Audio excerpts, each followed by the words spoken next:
Tai šiandien pas mus nauja tema. Šiandien mes kalbėsim apie After Effects programą. Taigi, pradėkim pažinti. Bendrinu ekraną.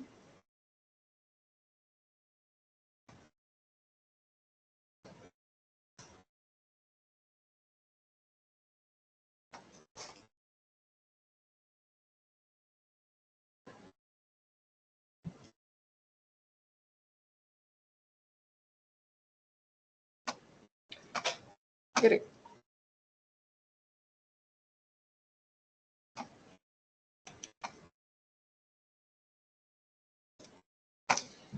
Gerai, tai šiandien bus teorinė apžvalga apie Adobe After Effects.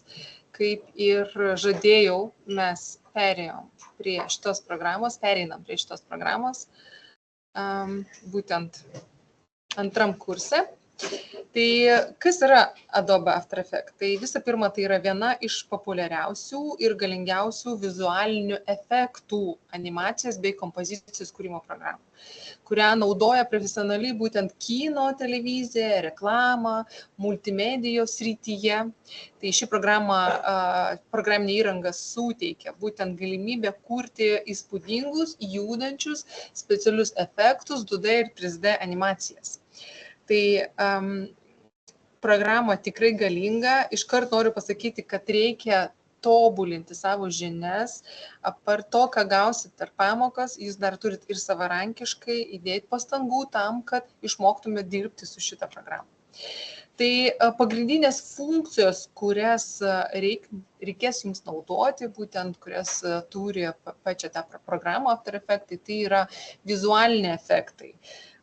Būtent kuriant filmų specialių efektų, tai gali būti sprogimai, dūmai, tai gali būti kažkokie tai lazeriniai efektai, reklamos produkcijos su animuotais prekių ženklais, jo visą tą, ką jūs matot, prekių ženklų arba netgi televizijai, kino industrijai, visi efektai, kuriuos būtent daro After Effects pagalba.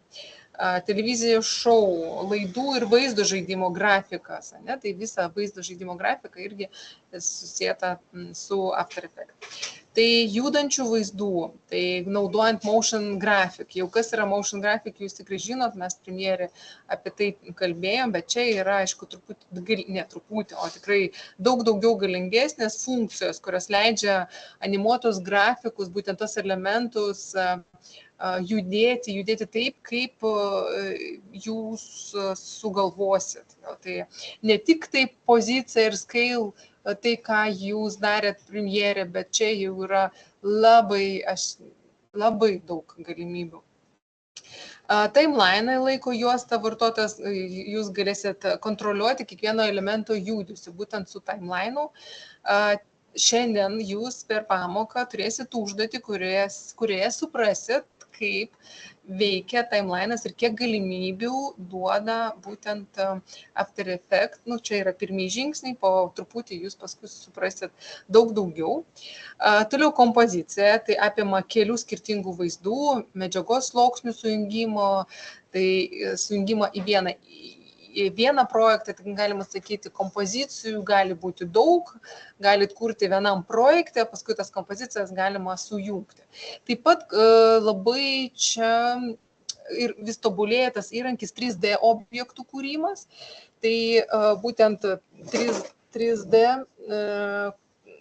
kūrimas, objektų vizualizavimas yra irgi After Effects būtent įrankis. Taip pat green screen, tai yra žalio ekrano technologija, tą, ką jūs jau mokat, bet čia truputį žymiai geresnis įrankis, kuris daugiau leidžia. Šiaip dar yra dirbtinio intelekto integravimas, kur, pavyzdžiui, tas ir fono nuėmimas yra žymiai greitesnis negu buvo anksčiau. Tai 3D erdvė, jūs dar nesimokinat būtent dirbti su 3D efektais, būti su 3D elementais. Tai 3D erdvė, kurioje galima animuoti, manipuliuoti objektus trimatėje aplinkoje. Ne? Tai ar mes daeisim iki šito punkto, nežinau, viskas priklausys nuo jūsų tempo, nuo kaip greitai jūs atliksit darbus, bet ką iš karto noriu pasakyti, kad domėkitės.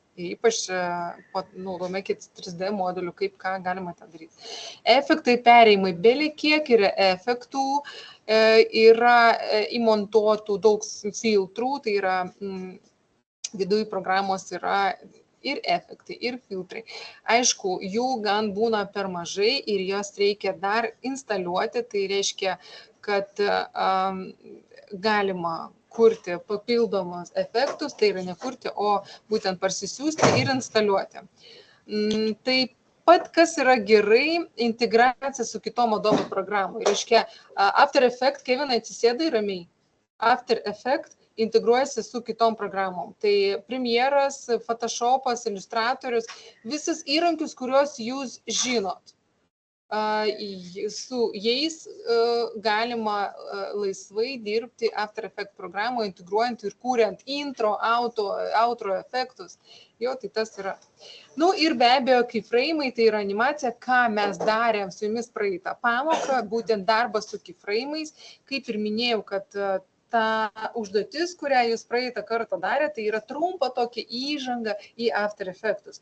Tai reiškia, ten naudojam keyframe'us, supratot, kaip jie veikia, o dabar mes perėsim ir kursim efektus ir naudosim keyframe'us After Effects programoje. Tai jeigu kalbant apie išplėstinės dalykus, tai tikrai galima naudoti objektų sekimus, irgi turėsit, pavyzdžiui, įsivaizduokit, turit, nežinau, nufilmavot kažkokį tai įmonėje darot reklamą ir reikalingas logotipas, kad būtų logotipas ant maikutės.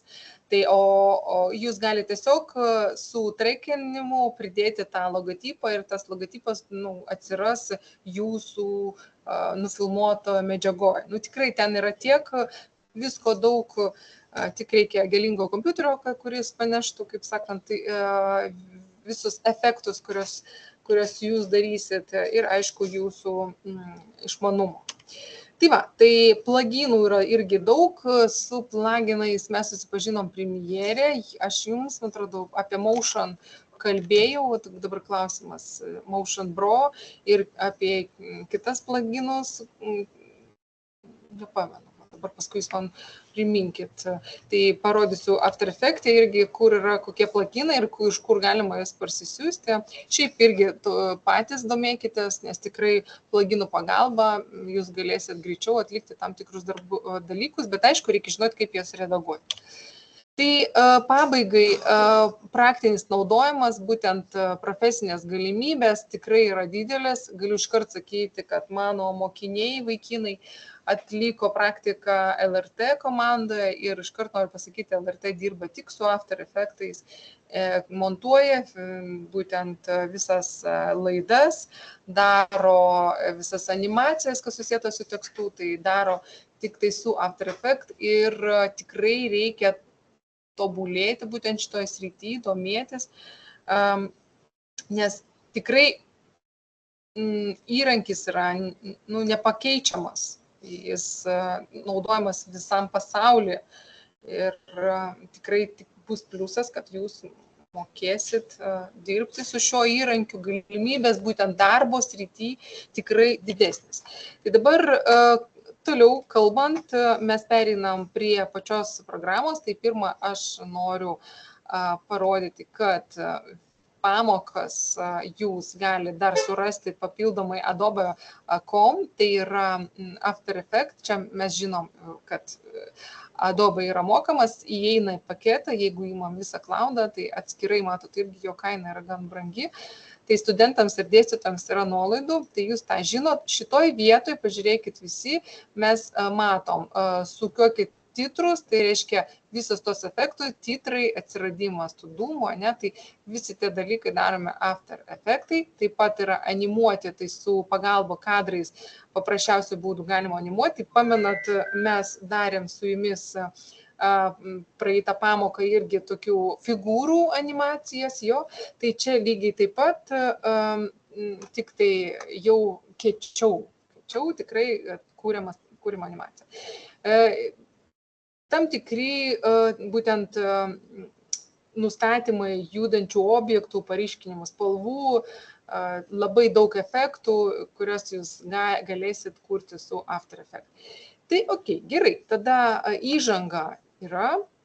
Iškart noriu pasakyti apie užduotį. Užduotis yra, dabar atrakinsiu, užduotis yra prie jau After Effects skilties. Aš paaiškinsiu, ką reikės daryti. Taip.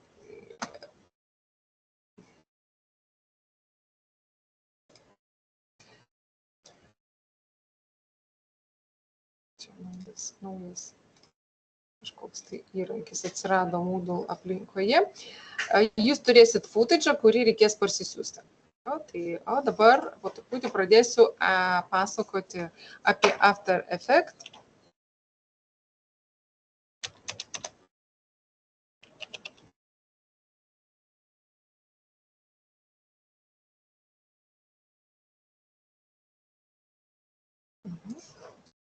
Pereisim čia ir pradėsim nuo pirmų žingsnių. Gerai. Ar matot visi? Viską gerai?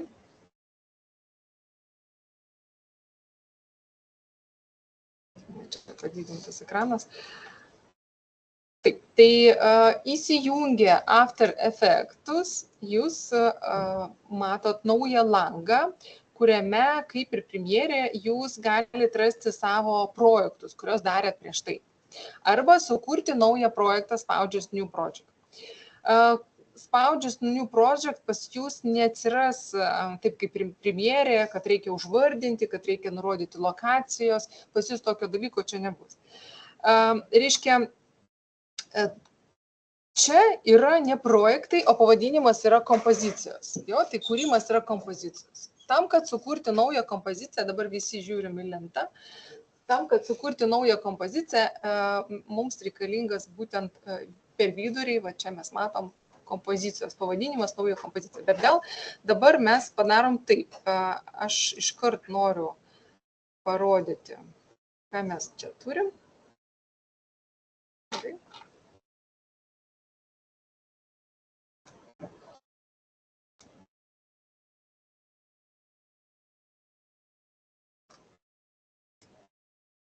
Gerai.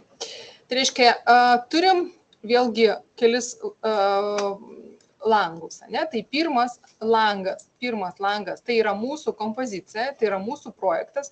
Šitoje vietoje atsiras jūsų visi failai arba jūsų kompozicijos vadinamas. Kompozicijos yra kūrimas per vidurį, čia mes matom kompozicijos, nėra pavadinimo, nėra kompozicijos. Šitas mygtukas padeda mums kurti naują kompoziciją. Dar yra keli būdai sukurti. Tai yra va šitoj vietoj, va čia yra toks spalvotas figūrėlės ten, tai šitos figūros irgi leidžia sukurti kompoziciją, tuoj aš jums parodysiu, kaip tai yra daroma. Bet kol kas pakalbėsim apie langą. Šitoj vietoj mes matom timeline, tai yra mūsų projekto, mūsų visų failų animacija, kurią galėsim daryti, timelinas. Ir šitoje vietoje jūs matysit pavadinimus ir daug efektų. Jo? Tai mes tikrai track motion, kaukės ir tie pavadinimai. Viską, ką mes čia galėsim turėti. Taip pat atkreipkite dėmesį į viršutinį įrankį. Jo, tai viršutinis įrankis, jisai leidžia, o šitas įrankis, jisai leidžia šitoje vietoje paimti kursorių, sukurti tekstą, čia yra 3D mygtukai, taip pat yra center point keitimai, trintukas, pintools ir taip toliau. Visus tos įrankius jūs turėsit išmokti. Taip pat dešiniai pusėje mes matom effect panelį, control, tracker, paragrafai, characters ir properties. Jeigu mes pasirenkam čia varnelę, tai mes galim pasirinkti kaip ir Premiere būtent elementų, su kuriuom dar norėsim dirbti. Jeigu mes norim animaciją, tai pasirinkam animaciją ir automatiškai atsiranda galimybė pridėti efektus ir būtent dirbti su animacijos paneliu. Tai kaip matot, visko yra labai daug. Tikrai galim pereiti prie jūsų standartinio varianto, tai prie standartinio kol kas, kai pradžia, tai dirbsim standartiškai. Gerai, tai toliau.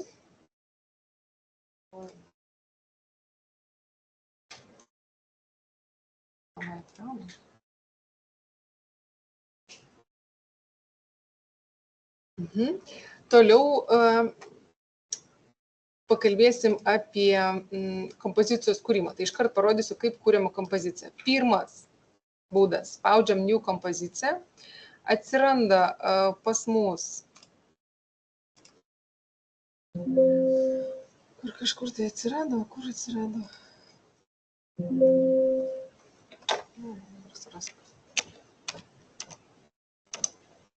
Paškosim.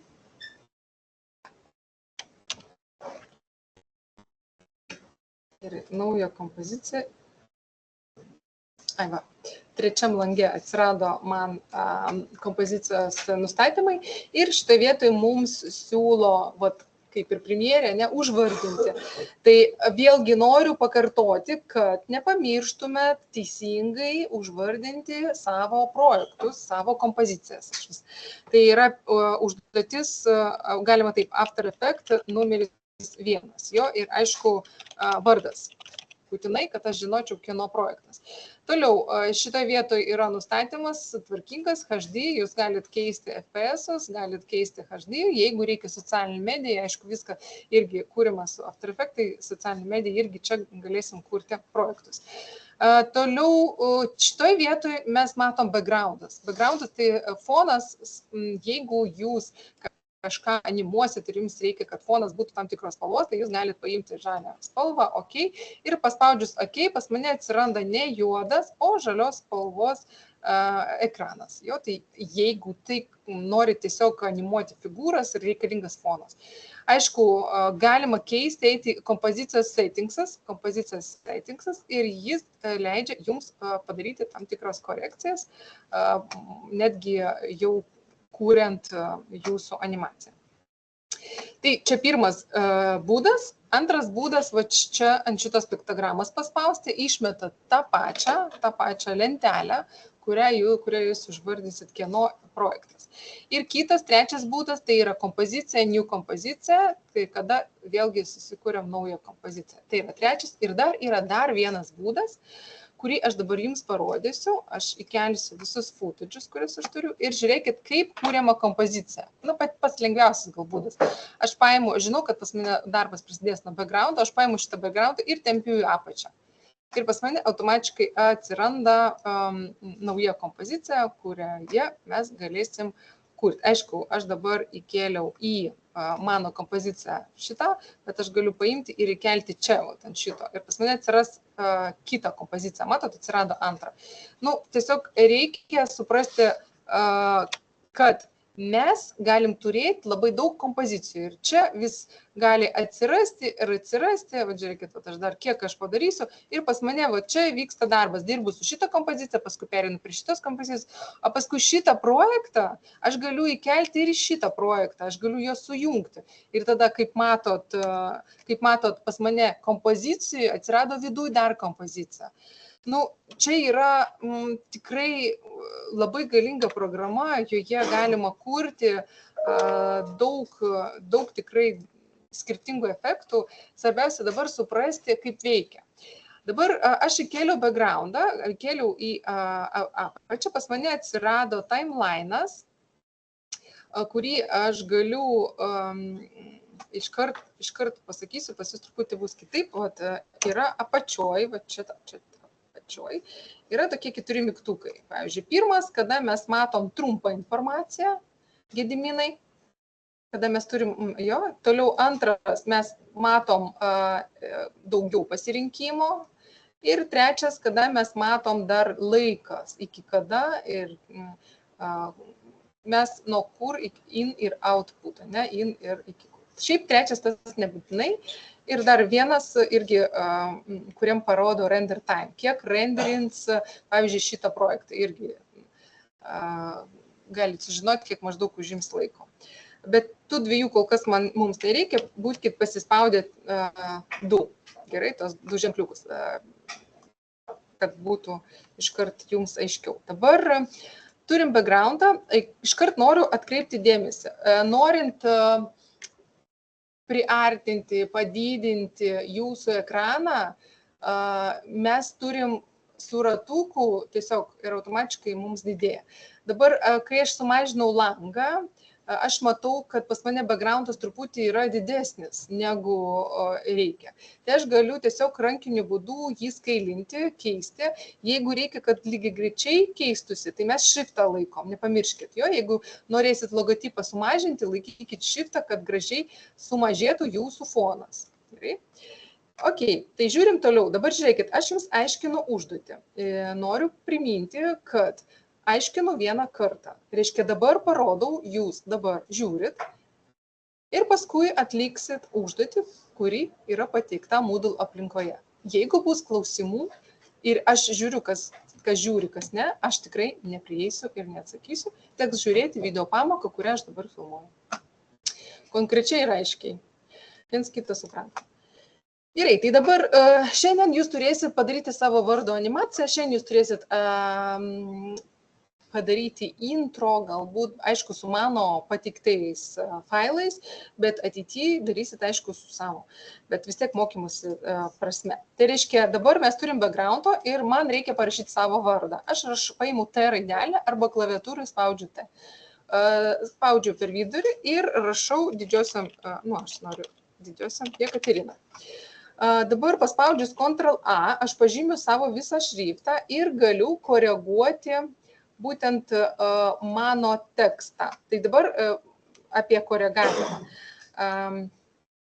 Apačioj, aš dabar nuleisiu, aš turiu savo teksto pavadinimą Jekaterina ir atskleidžius, aš matau transform, tai ką jūs jau žino, tai yra transformacija, tai yra viskas, kas susieta su animacija ir laikradukas, su kuriuo jūs susipažinot praeitą pamoką per premjerą, ir tekstas. Tai teksto galimybės, tai yra animacija teksto, more option, mes galim pritaikyti characters, bet apie tai truputį vėliau.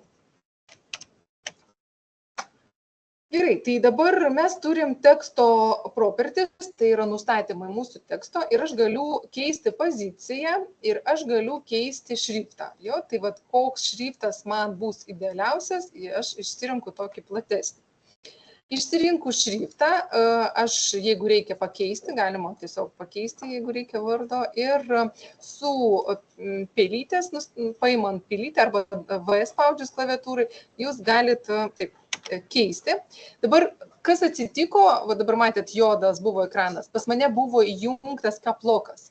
After Effects nepriima kaploko visai, kaip ir Maya programų. Dauguma programų jiems nepatinka, kada yra įjungtas kaplokas, didžiosios raidės. Tai žiūrėkit, kad nebūtų įjungtų kaplokų. Tai dabar nustatom mes jį per centrą ir dabar stebėkit, ką aš darau. Ką aš noriu? Aš noriu, kad mano tekstas būtų ne juodas, ir ne raudonas, ir ne mėlynas, o aš noriu, kad jame būtų fonas. Kad jis būtų tiesiog įdomesnis, kad aš galėčiau įterpti kažkokį tai foną. Ką mes turim apačioj? Dabar apžvelkim, ką mes turim apačioj. Mes turim akytę, mes jau žinom, kas tai yra. Jeigu naudojat Photoshopą arba Illustratorių, tai sluoksniai yra uždaromi. Mes turim garsą, jeigu viduje yra garso takelis, mes galim tą garsą išjungti. Taip pat yra solo, tai solo video ir yra log, užblokavimas. Blokavimas tai uždarimas, kad neištrinti ar nepakeisti.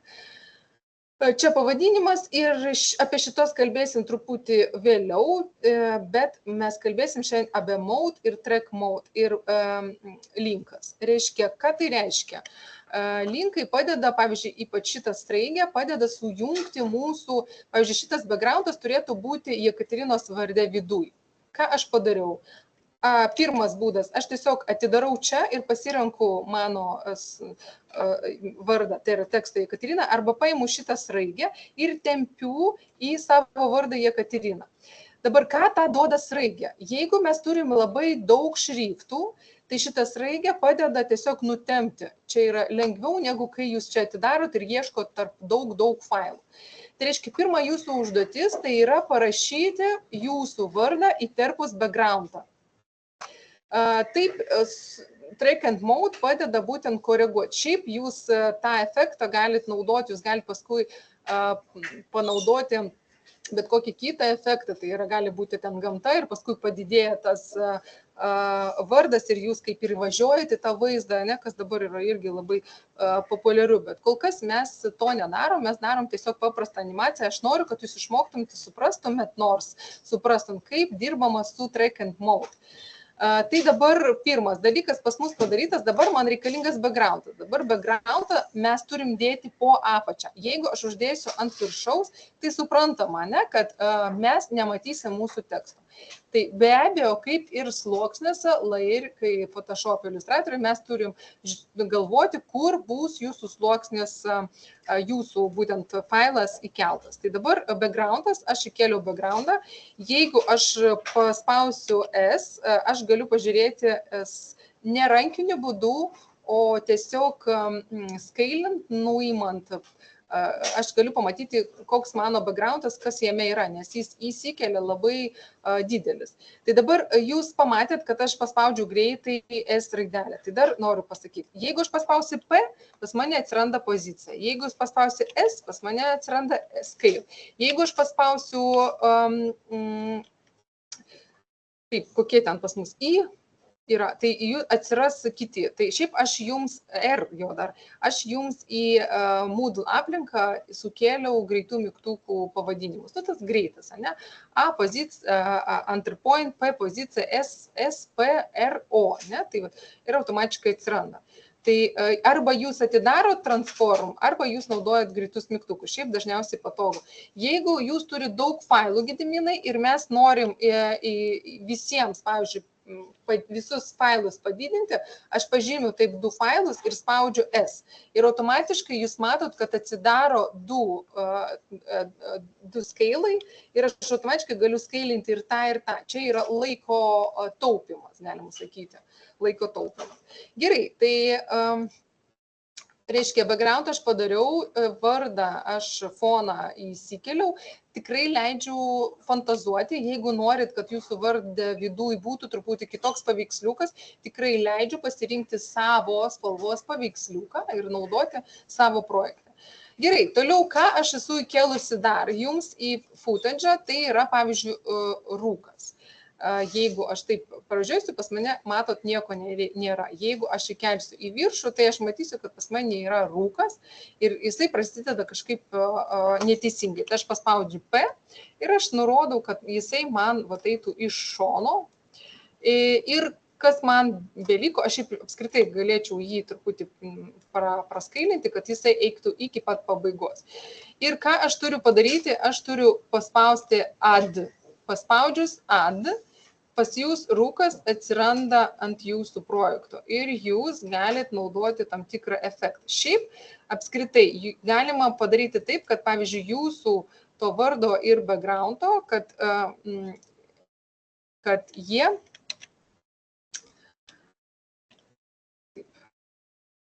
vėl katlokas, matot, jam nepatinka.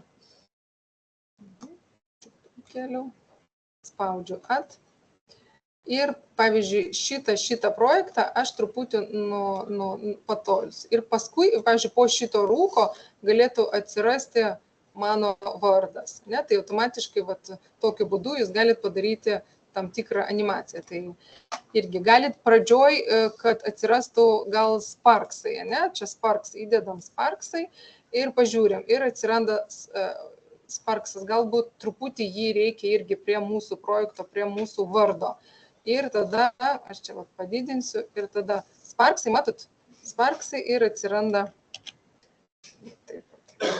iš pradžių rūkas, paskui ir sparksas. Dabar poziciją galima tiesiog paspausti P ir truputį tą poziciją pakelti į viršų ir galima netgi suskailinti, padidinti tam, kad būtų didesnis sparksas. Ir atsiranda sparksas ir jūsų vardas. Tai tokie visokie siaubo filmo, ten tokie dalykai, jie daromi be abejo, ne tik viskas daroma su After Effects. Ir aš tikrai siūlau, kad jūs į šią temą After Effects pažiūrėtumėt rimčiau, nes, žinokit, nuo šitos dienos prasideda sunkus projektai. Iškart sakau, sunkesnis negu tai, ką jūs turėjot prieš tai. Tai jau žengiam į į kitą lygį, tikrai jūs jau antrakursiai, jau turit rodyti savo ir norą būtent dirbti su šioje srityje ir be abejo mokytis kuo daugiau daryti visokių dalykų. Tai va, dabar dar kažką turiu, nepamenu, aha, irgi reikia add ir tada pas mane atsiranda visokių efektų, čia irgi kažkoks tai sparksas. Tai va, dabar pereinam prie kitos dalyko, tai yra prie mūsų timeline. Jūs matot, ką mes turim timeline. Mes timeline turim linijų, tai yra, linijos, jo galima taip jas pavadinti. Ir mes jas galim keisti. Nurodom, kad, pavyzdžiui, nuo 6 sekundės atsirastų, nuo 1 sekundės atsirastų mūsų. Tai koreguojam būtent tokiu būdu. Dabar greiti mygtukai. Iškart įsidėmėkit. Spaudžiant Alt, pavyzdžiui, aš noriu, kad pas mane nuo 8 sekundės nebūtų šitos vadalės.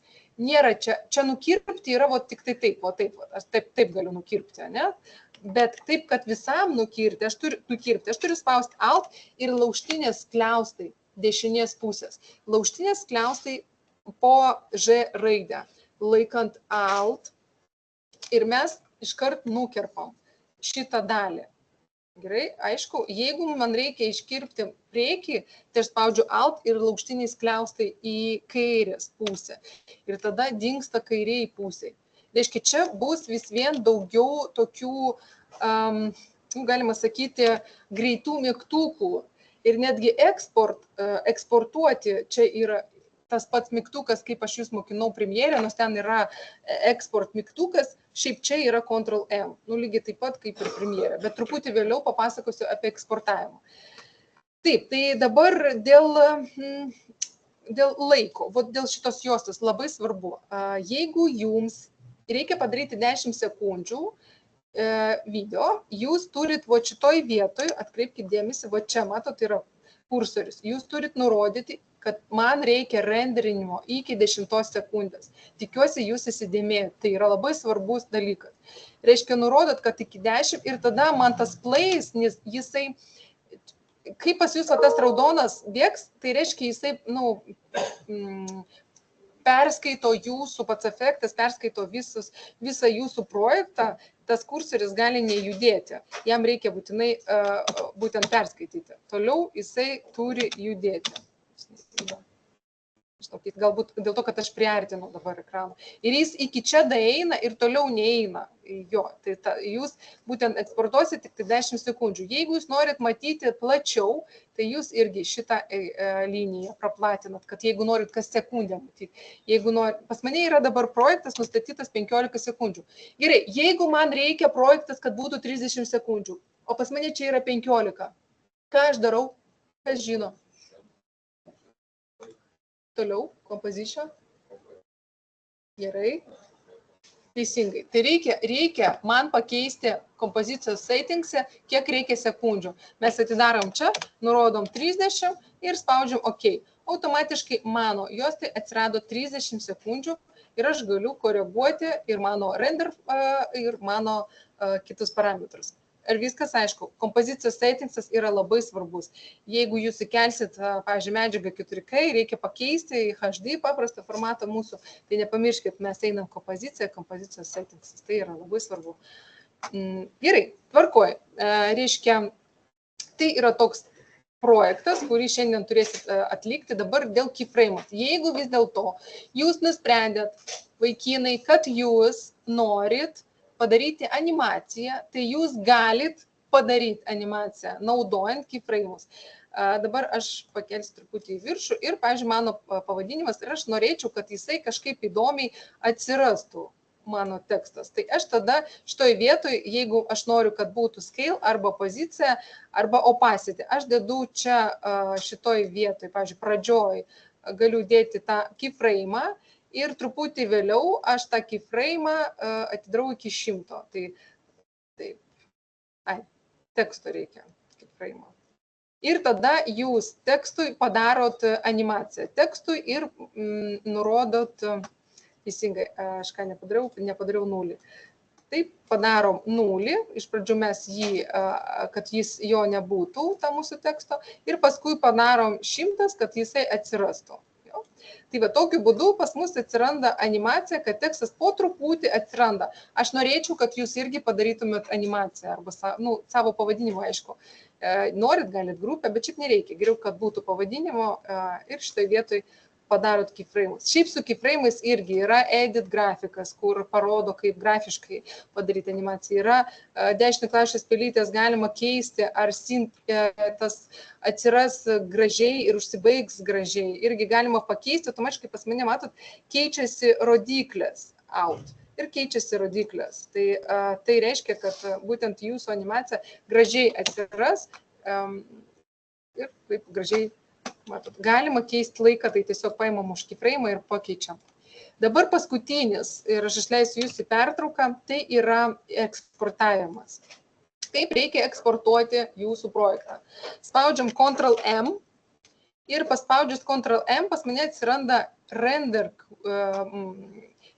nežinau kaip čia pasakyti, naujas skirtukas, kuriame šiaip jūs matysit visus savo renderius. Tai viską, ką darysit, darant šitą projektą, čia bus be galo daug renderių. Jūs galėsite juos naikinti, tai yra delete paspausti, jeigu jie trukdo. Dabar dėl parametrų. Render settingsais, tai čia yra automatiškai nurodytas best, full. Visi tie parametrai, šiaip galima juos nieko nekeisti, kol jums nereikia. Paskui, jeigu bus įdomu, paskui mes galėsim gilinti savo žinias. Čia yra HD64, tai yra H264, kurias mes naudojame visą laiką ir Premiere. Čia yra, noriu atkreipti dėmesį, jeigu jūs norit befonį logotipą, padarėt logotipą ir norit, kad nebūtų fono, tai jūs turit pasirinkti RGB plus alfa. Tai reiškia, jūs galėsit, pavyzdžiui, jūsų projektą sukurtą naudoti Premiere, ne, uždėti ant kažko tai. Ir aišku, yra toliau option, apie kuriuos mes pakalbėsim galbūt vėliau, nes jau buvo skambutis. Tai ir paskutinis punktas, jūs turite nurodyti, kur jis turėtų būti saugojamas. Tai nurodot darbalaukį, nurodot 3M8 savo grupę ir spaudžiat įrašyti. Ir dabar spaudžiam render ir čia automatiškai atsiranda renderinimas ir garsas, kuris pasako, kad renderinimas jau užbaigtas. Viskas čia mes uždarom. Ir matom, galima įti į savo projektą ir pažiūrėti į 3M8, kur yra išsaugota, kaip atrodo jūsų išeksportuotas darbas. Aišku, reikia žiūrėti, video yra padarytas, reikia žiūrėti, kaip jūs jį užvardinat ir kaip jūs animaciją tą padarysit, jau yra jūsų. Tai vat jūsų... Dėl muzikos, kaip norit, muzika irgi įterpiama į jūsų kompoziciją, atsiranda čia garsas ir irgi galima jį panaudoti, kad būtų gražesnis galbūt jūsų intro. Gerai, ar turit klausimų?